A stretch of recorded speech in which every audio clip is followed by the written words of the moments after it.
সাউদাম্পটনে চলে আসাটা শেফিল্ড থেকে এটা আমার জীবনের সবচেয়ে গুরুত্বপূর্ণ ঘটনা। কারণ আমি এটা না বুঝেই আমার প্রফেসরকে কথা দিই যে আমি যেতে যাবো শেফিল্ড, আমার প্রফেসরের সঙ্গে যাবো, সে যেখানে যায়। আসলে আমার গাইড যে এরিকলি, তিনি ছিলেন রিডার শেফিল্ডে, এবং তাদের ওখানে সাউদাম্পটনে ওরা একজন প্রফেসর নেবে, আর বিখ্যাত কয়েকজন ইন্টারভিউ দিয়েছে এই সময় প্রফেসর হিসেবের জন্য, কিন্তু তারা ম্যাগনেটিজম করবে। বিষয়টা নির্বাচন করছে ইউনিভার্সিটি যে ম্যাগনেটিজমের জন্য একজন প্রফেসর দরকার, এবং সেই কারণেই আমার প্রফেসর যদিও রিডার ছিলেন মানে যাওয়ার আগে, কিন্তু ফিজিক্সে ম্যাগনেটিজমের উপরে তার একটা বই আছে, পপুলার সাইজের বই, সেখানে বলেছি। এবং সে এটা কারণ যে সে অ্যাপারেন্টলি যে প্রতিষ্ঠা, যে সুনাম, তার তুলনায় তার ইনার কোয়ালিটি বেশি ছিল আমার মনে হয়, কারণ তারা ওইটা জাস্ট করে তাকে প্রফেসর করেছে। তো আমি যখন গেলাম সাউদাম্পটনে, তখন আমি যখন গিয়েছিলাম জানতাম না যে সাউদাম্পটনে আমাদের দেশের ছাত্ররাও আছে, বেশ কয়েকজন বিখ্যাত লোক তারা ওখানে পড়াশোনা করছে আমার সময়, যেমন সুলতান মাহমুদ, আমার শিক্ষক সুলতান আহমেদ, সে আমার শিক্ষক ছিল। তারপরে জামিলিল্লাহ চৌধুরী কম্পিউটার পিএইচডি করছে, সে ওখানে ছিল। তবে ইব্রাহিম, যে পদার্থবিজ্ঞানের ফিজিক্সের প্রফেসরে পড়ে এবং বিজ্ঞান লেখার জন্য সে বিখ্যাত। এছাড়া গভর্নমেন্ট কলেজের কয়েকজন টিচার যারা বেশ সিনিয়র, তারাও ছিলেন। তো বেশ সংখ্যার বড় ছিল। ইংল্যান্ডে একটা নিয়ম আছে, ইউনিভার্সিটিতে স্টুডেন্টস ইউনিয়ন তৈরি আছে, যার আন্ডারে বিভিন্ন সোসাইটি ফর্ম করে। তো তখন পাকিস্তানের শেষ দিনগুলো আমি যখন ইংল্যান্ডে, সেটা আন্দোলনের আবহাওয়া তখন তৈরি হয়েছে। অলরেডি বাংলাদেশের অধিকার নিয়ে কথা উঠছে। তা আমরা আমাদের মতো করে ওখানে যুদ্ধ করলাম, নির্বাচন হলো আমাকে ওরা প্রেসিডেন্ট করলো। এটা আমার হওয়ার কথা না, কারণ আমি গেছি হয় মাত্র।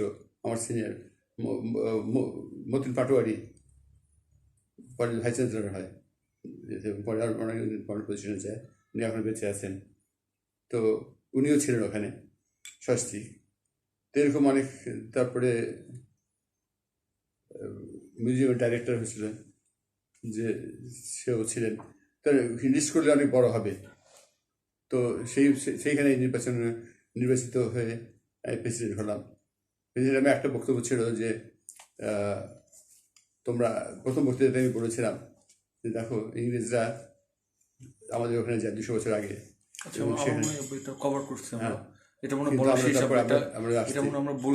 এই কথাটা বলেছি আগে। তো আমি বলি যে আমার জীবনের মোড় ভুল কেমন করে আমার বিষয় নির্বাচনটা ম্যাগনেটিজম নেওয়ার ফলে ম্যাগনেটিজমটা আমার প্রিয় সাবজেক্ট হয়ে গেল, এবং এখানে বিখ্যাত কিছু লোকের সঙ্গে আমার যোগাযোগ হয়, মানে সৌভাগ্য হয়। তার মধ্যে রয়েছে প্রফেসর জাইম্যান, প্রফেসর বেটস, যে মডার্ন ফিজিক্সের বইয়ের বাথার এবং মডার্ন ফিজিক্সের জার্নালের এডিটর ছিলেন। উনি আমার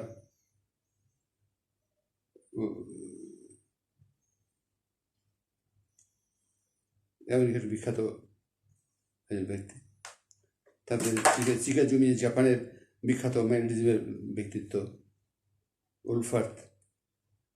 তখনকার সময় উলফার্থ ছিল, বলা হয় তাকে মাস্টার ম্যাগনেটিজমের মানে সবচেয়ে প্রধান ব্যক্তি উলফার্থ। তার এডিটের বই আছে প্রায় 10-15 ভলিউমের ম্যাগনেটিজমের উপরেই।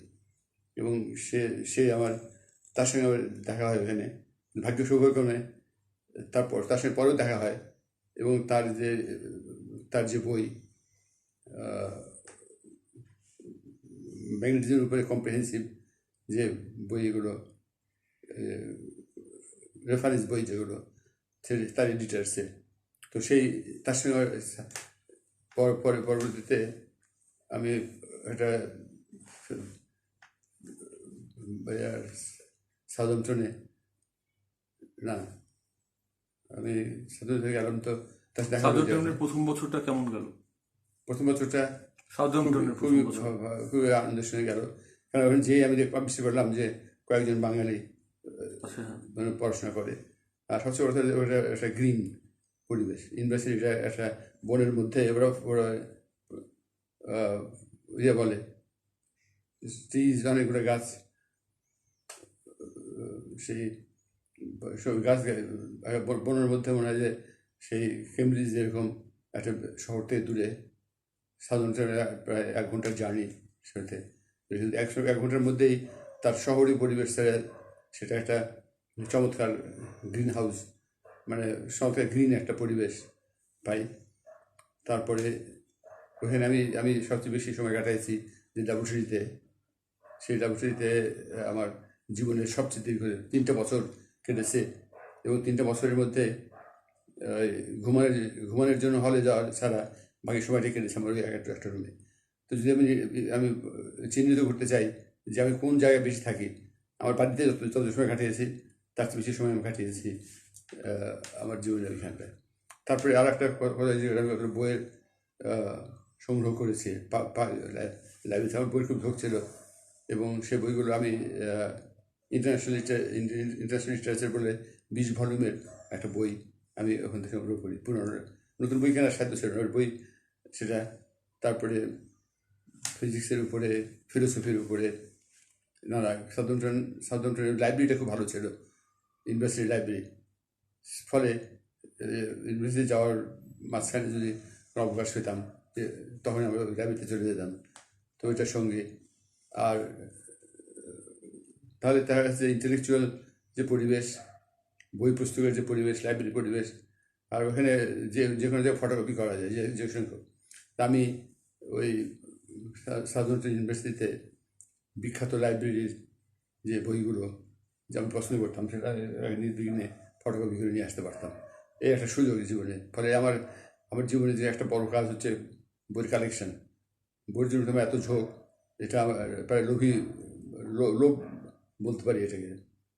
এবং আমি টাকা পেলে পরে ভাবতাম যে একটা বইয়ের দামের সঙ্গে তুলনা করতাম যে, আর এমনই সৌভাগ্য আমার যে আমি এখানে আসার পরে, ফেরার পরে আমার প্রফেসর রিটায়ার করে তার সমস্ত বই, লক্ষ লক্ষ টাকার বই হবে, সে বই আমাকে প্রেজেন্ট করেছে।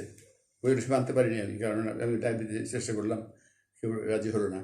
কিন্তু আমি যখন পরে আবার যাই সাধারণত, তখন সে আমাকে দেখালো যে লাইব্রেরিতে এখনও বইগুলো রয়ে গেছে। এখনও বইগুলো আমার আমার আমার নামে সে ঘুরে গেছে, রয়ে গেছে। তো লির একটা বৈশিষ্ট্য হচ্ছে আমার প্রফেসরের গতানুগতিক প্রফেসরের তুলনায় আলাদা। আমাকে কখনো থেকে বিদেশি মনে হয়নি। আমার মনে আছে আমি যখন সাধারণত প্রথম গেলাম শেফিল্ড থেকে একা, তো আমাকে ওখানে কফি রুম একটা আছে, সেখানে সুপারভাইজারে বসে ছাত্রদের সঙ্গে, এবং ওই সময়টাই সবচেয়ে বেশি কন্ট্যাক্ট হয় প্রফেসরের সঙ্গে। ওখানে প্রফেসরের সঙ্গে দেখা করতে গেলে অ্যাপয়েন্টমেন্ট হয়ে যেতে হয় ছাত্রদেরকে। 2টা ডোর ছিল, একটা সুইং ডোর, প্রফেসর যে বেরিয়ে যেত এবং ঢুকতো, আর একটা ছিল সেক্রেটারি রুমের ভেতর দিয়ে রাস্তাটা, ওখানে পারমিশন নিয়ে তারপরে যেতে হতো। কিন্তু উনি আমাকে বলেছে যে তুমি সরাসরি আমার ওই রাস্তা গেটে ঢুকবা, মানে সেক্রেটারি হয়তো ব্যস্ত থাকার জন্য ব্যস্ত বলে আমি তোমার ঢুক দেবে না, যে তোমার অধিকার সবচেয়ে বেশি। তার কলিগদের চেয়েও আমাকে বেশি গুরুত্ব দিয়েছে। এটা একটা সৌভাগ্যের ব্যাপার। তার ফলে তার সঙ্গে অনেক অনেক ইনফর্মাল আলোচনা হয়। আমার মনে আছে যে বল পেন আমরা ফ্রি পেতাম, সবাই যে পোস্ট স্টুডেন্টরা বল পেন নিতে পারতো, তত সময় কথা হতো, যত তার খাতা। তো এরকমও তো ঠাট্টা আর কি, এভাবে যে কোটের পকেটে বল পেনটা ক্লিপ খোলা রাখতে, যাতে কালিটা না হয়। তো অঙ্ক লেখার সময় তো বল পেন একটা আমি প্রফেসরের বল পেন নিয়ে আমি এখানে নোট করছি। তো তারপরে বলছে বল পেন তো আমার, আমি বললাম যে এটা আমার বল পেন। তা খুঁজে দেখলাম আমারই ভুল হয়েছে, মানে ছোটো ব্যাপারে এরকম ঠাট্টা করে। আমাকে বলে যে তোমার গায়ের রঙ খুব ভালো, তার মানে তোমার খুশি করার জন্য নাকি বলছে, ভাবলাম। কিন্তু পরে উনি বললেন যে উনি ব্রাউন ছিলেন, বলে দেখো যে ছেলে মেয়েরা রৌদ্রে শুয়ে থাকে, বসে থাকে কেন, ব্রাউন হওয়ার জন্য। ফলে আমি খুব প্রাউড যে আমার গায়ের রঙটা তোমার মতো, মানে এটা স্নেহের এবং ভালোবাসার লক্ষ্য হিসেবে। তা আমি যখন সাধারণত প্রথম পৌঁছলাম, ওই টি রুমে দেখা হলো, তা আমাকে বুকের মধ্যে জড়িয়ে ধরলো, ঠিক বাবা চাচারা ধরে।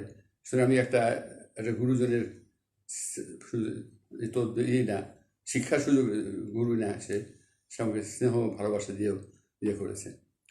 আর একটা ব্যাপারে আমি একটা কথা গুরুজনকে, আমার প্রথম প্রকাশনা যেটা ফিজিক্স লেটার্স, তো ওই সময়টায় ওটা খুব বিখ্যাত জার্নাল, ওই লেখায় আমার লেখাটা বেরোলো, তো আমার কাছে ফটোকপি চেয়ে পাঠিয়েছে অনেকে। তো ওইটা দেখে দেখে আমার নামটা দ্বিতীয়, ওনার নামটা প্রথম। তো সাধারণত নিয়ম হয় যে প্রফেসরের নামটাই শেষে থাকে,